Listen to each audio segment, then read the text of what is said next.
কিন্তু ঈদে আজম ঈদে মিলাদুন নবী স্বয়ং আল্লাহ করছে, সাহাবীরাও করছে, বলুন না সুবহানাল্লাহ। সুবহানাল্লাহ। মদিনা শরীফে হিজরতে গেলেন, মক্কা থেকে মদিনায় তিনি আগমন করলেন, তখন সাহাবায়ে কেরাম শুধু এভাবে নয়, দব বাজিয়ে বাজনা বাজিয়ে নবীজিকে স্বাগতম জানিয়েছেন। তোলা আল বাদরু আলাইনা, আমাদের মাধ্যমে উদিত হয়েছে এক নতুন চাঁদ, বলুন না সুবহানাল্লাহ। সুবহানাল্লাহ। গেয়ে গেয়ে নবীজির শান গেয়ে গেয়ে এভাবে নবীজিকে শুভেচ্ছা জানিয়েছেন, দলে দলে রেলি করে, বলুন না সুবহানাল্লাহ। সুবহানাল্লাহ। ঈদে আজম শুধু আমরা বাংলাদেশে নয়, শুধু আরব দেশে নয়, শুধু বাংলার এই পৃথিবীতে নয়, এই ঈদে আজম স্বয়ং আমার আল্লাহ ওই ফেরেশতাদেরকে নিয়ে আরশে আজিমে করেছে, বলুন না সুবহানাল্লাহ। সুবহানাল্লাহ। আমি আয়াতটা তেলাওয়াত করেছিলাম, এই আয়াতের ব্যাখ্যা আমার আল্লাহ কোরআনে করে দিয়েছেন। ওমা আরসালনাকা ইল্লা রাহমাতাল লিল আলামিন দিয়ে বুঝিয়েছেন যে ইয়াকুল বিফাদিল্লাহি ওয়া বিযালিকা ফালিয়াফরাহু, এটা তাফসীর আল্লাহ কোরআনে করে দিয়েছেন যে আল্লাহ বলেছেন যে আমার যে ফজল রহমত তোমরা পেয়ে খুশি উদযাপন করো, ঈদে মিলাদুন নবী ঈদে আজম করো, বলুন না সুবহানাল্লাহ। রহমতটা কি? ওমা আরসালনাকা ইল্লা রাহমাতাল লিল আলামিন, সূরা আম্বিয়ার 107 নং আয়াতে বলেন, ওগো হাবিব আমি আপনাকে পাঠাতাম না ইল্লা, তবে পাঠিয়েছি রহমাতাল লিল আলামিন, রহমাতাল লিল আলামিন হিসেবে, বলুন না সুবহানাল্লাহ। সুবহানাল্লাহ। এখানে আমরা যারা আলেম আছি, আমরা যারা বর্তমান জামানায় আলেম আছে, গামার ছাড়া কোনো আলেমের দাম নাই। যে আলম, আমি এখানে আলামিন বলেছি, আলামিন এটা বহু বছর, আলামিন কি বছর? বহু বছর। আমরা এক বছর বলি না, একজন ব্যক্তি, এখানে আপনি আমি একজন বললাম যে কুদ্দুস ভাই, এখানে একজন বুঝাইছে এক বছর। যদি এখন বলতাম কুদ্দুস ভাইয়েরা, এটা বললে তাহলে এখানে কি বহু বছর, অনেক লোক, ঠিক আছে। এই জন্য নবীজিকে আল্লাহ বলছেন ওমা আরসালনাকা ইল্লা রাহমাতাল লিল আলামিন, আলামিন দ্বারা যতই আলম আছে, আল্লাহর যতই সৃষ্টি আছে, যতই আল্লাহর সৃষ্টি আছে, সকল সৃষ্টির রহমত হিসাবে আমার আল্লাহ নবীজিকে পাঠিয়েছেন, বলুন সুবহানাল্লাহ। এই পৃথিবীর জন্য নয়, যারা নবীকে বিশ্ব নবী বলে তারা নবীদের সাথে বেয়াদবি করে, নবীদের শান ছোট করে, কেননা নবী বিশ্বের নবী না, যত আলম আছে সমস্ত আলমের নবী, সেটা আমার আল্লাহ কোরআনে বলে দিয়েছে, বলুন না সুবহানাল্লাহ। আমার আল্লাহ এখন বলবেন কয়টা জগতের জন্য আমার নবীর রহমত, আমি বলবো আল্লাহ যত জগতের স্রষ্টা তত জগতের রহমত আমার নবী কামলিওয়ালা, বলুন না সুবহানাল্লাহ। সুবহানাল্লাহ। আল্লাহ যত জগতের স্রষ্টা আমার নবী তত জগতের রহমত। এখন বলবেন নবীজি কখন পর্যন্ত রহমত?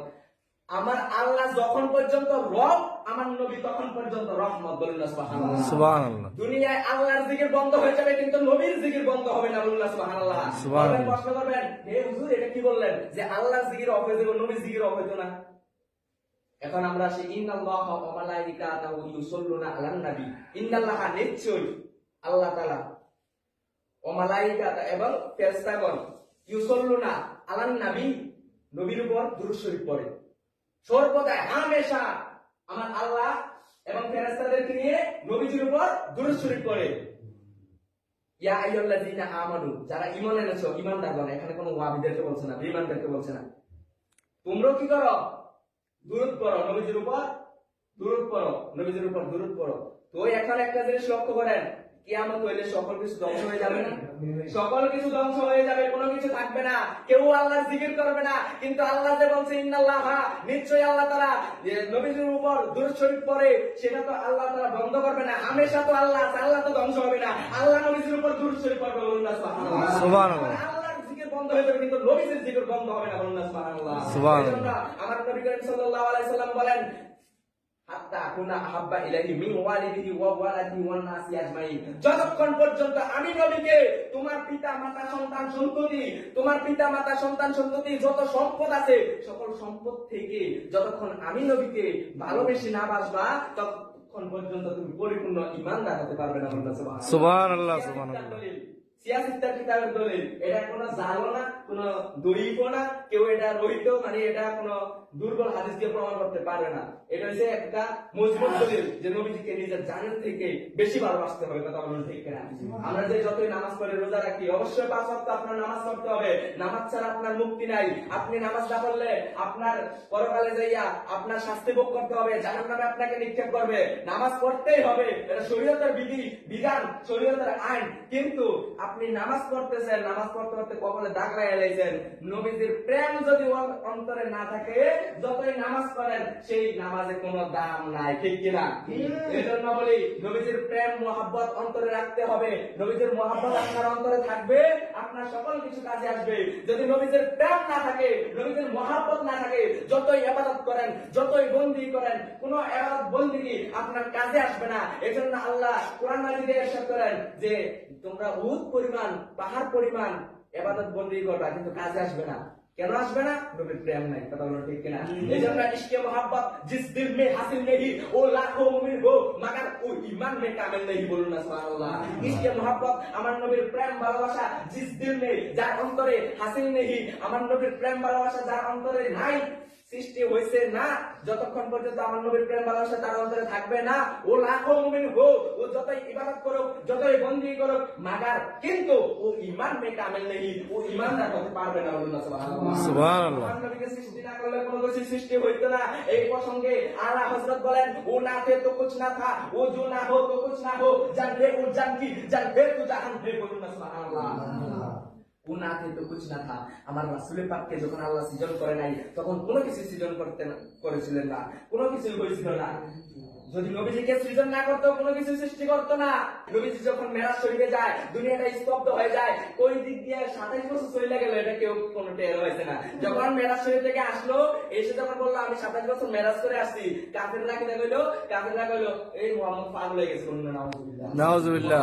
পাগল হয়ে গেছে। তখন আবু বকর সিদ্দিক রাদিয়াল্লাহু তাআলা আনহু, তিনার নাম সিদ্দিক ছিল না, তিনার নাম ছিল আবু বকর। যখন নবী মেরাজ থেকে আসলো, আসার পরে নবীজির এই মেরাজকে স্বীকৃতি দিল, বলল নবীজি মেরাজ, যদি নবীজি বলে থাকে যে নবীজি মেরাজ করেছে, অবশ্যই তিনি মেরাজ করেছে। যদি 27 বছর বলে থাকে, অবশ্যই 27 বছর তিনি মেরাজ করেছে। তখন এটা আমার নবী শুনে বলতেছে, হে আবু বকর, তোমার নাম আজ থেকে শুধু আবু বকর নয়, তোমাকে আমি উপাধি দিলাম আবু বকর সিদ্দিক, তুমি সত্যবাদী। বলুন না সুবহানাল্লাহ। ওই জায়গা থেকে আবু বকর সিদ্দিক রাদিয়াল্লাহু তাআলা আনহু সিদ্দিক উপাধিটা আসলো। সকালে বলুন না সুবহানাল্লাহ। যাই হোক, আমি ঈদে আজম, ঈদে আকবর, ঈদে মিলাদুন নবী নিয়ে আজকে আলোচনা করতেছি। হাদিস শরীফ থেকে 30টা দলিল আর কোরআন থেকে প্রায় 35টা দলিল ঈদে মিলাদুন নবী সম্পর্কে। বলুন না সুবহানাল্লাহ। আজ থেকে 1 বছর আগে এই দলিলগুলা কারো কাছে ছিল না, যে থাকলেও কেউ প্রকাশ করে নাই। এবছর এটা প্রকাশ হয়েছে। তো আমি কোরআন থেকে তো আপনাদেরকে দলিল দিলাম। যাই হোক, আলহামদুলিল্লাহ আপনারা যা বলছেন ঈমান নিয়ে যাতে আমরা খবরে যেতে পারি। বলুন না আমিন। আমিন। যাই হোক, আবু বকর সিদ্দিক রাদিয়াল্লাহু তাআলা আনহু দেখবেন তো ক্বালা ক্বালা রাসূলুল্লাহ সাল্লাল্লাহু আলাইহি সাল্লাম। আবু বকর সিদ্দিক রাদিয়াল্লাহু তাআলা আনহু তিনি বলেন, রাসূল সাল্লাল্লাহু আলাইহি সাল্লাম হাদিসটা আমি পরে বলতেছি। প্রথম বলতেছি আবু বকর সিদ্দিক রাদিয়াল্লাহু তাআলা আনহু, সে আবু বকর সিদ্দিক রাদিয়াল্লাহু তাআলা আনহু বলেন যে নবী করিম সাল্লাল্লাহু আলাইহি সাল্লামের ঈদে আজম, ঈদে মিলাদুন নবীর ভিতর 1 দিরহাম পরিমাণ খরচ করবে, সে আমার আবু বকরের সাথে জান্নাতে চলে যাবে। বলুন না সুবহানাল্লাহ। আমি আবু বকরের সাথে জান্নাতের সাথী হবে। বলুন না সুবহানাল্লাহ। এবার আসেন ওমর রাদিয়াল্লাহু তাআলা আনহু, যিনি নবীর সাথে বেয়াদবি করার কারণে নিজের পিতার কল্লা কেটে দিয়েছে। বলুন না সুবহানাল্লাহ।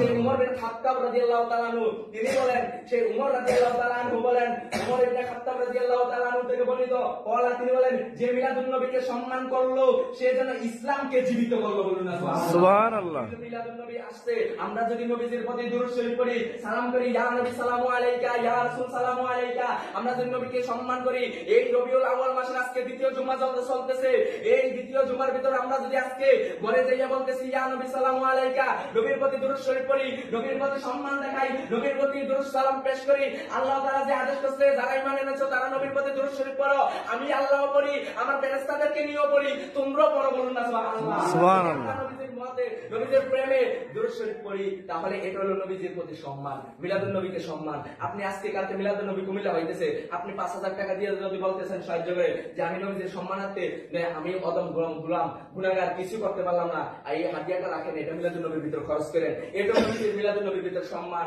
একটা পতাকা নিয়ে আপনি এভাবে উড়ে নেন, এটা নবীজির মিলাদুন নবীর ভিতর সম্মান। আপনি যদি এই সম্মানটুকু দেখান, এই সম্মানটুকু দেখানোর কারণে আপনি এই ইসলামকে পুনরায় জীবিত করার যে সওয়াব, সেই সওয়াবটা আপনার আমলনামায় চলে আসবে। বলুন সুবহানাল্লাহ।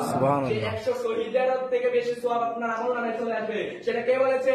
ওই উমর, যে উমর নিজের বাপের কল্লা কাটতেছে, শুধু তাই নয়, সেই উমর রাদিয়াল্লাহু তাআলা আনহু জান্নাতের সুসংবাদ প্রাপ্ত একজন ব্যক্তি। বলুন না সুবহানাল্লাহ। যে উমর রাদিয়াল্লাহু তাআলা আনহু জান্নাতের সুসংবাদ পেয়েছে, জান্নাতের সার্টিফিকেট পেয়েছে দুনিয়ায় থাইকা, সেই উমর রাদিয়াল্লাহু তাআলা আনহু বলেছেন, তো আমি আর দীর্ঘায়িত করবো না, আর দুই একটা হাদিস বলে শেষ করে দেবো।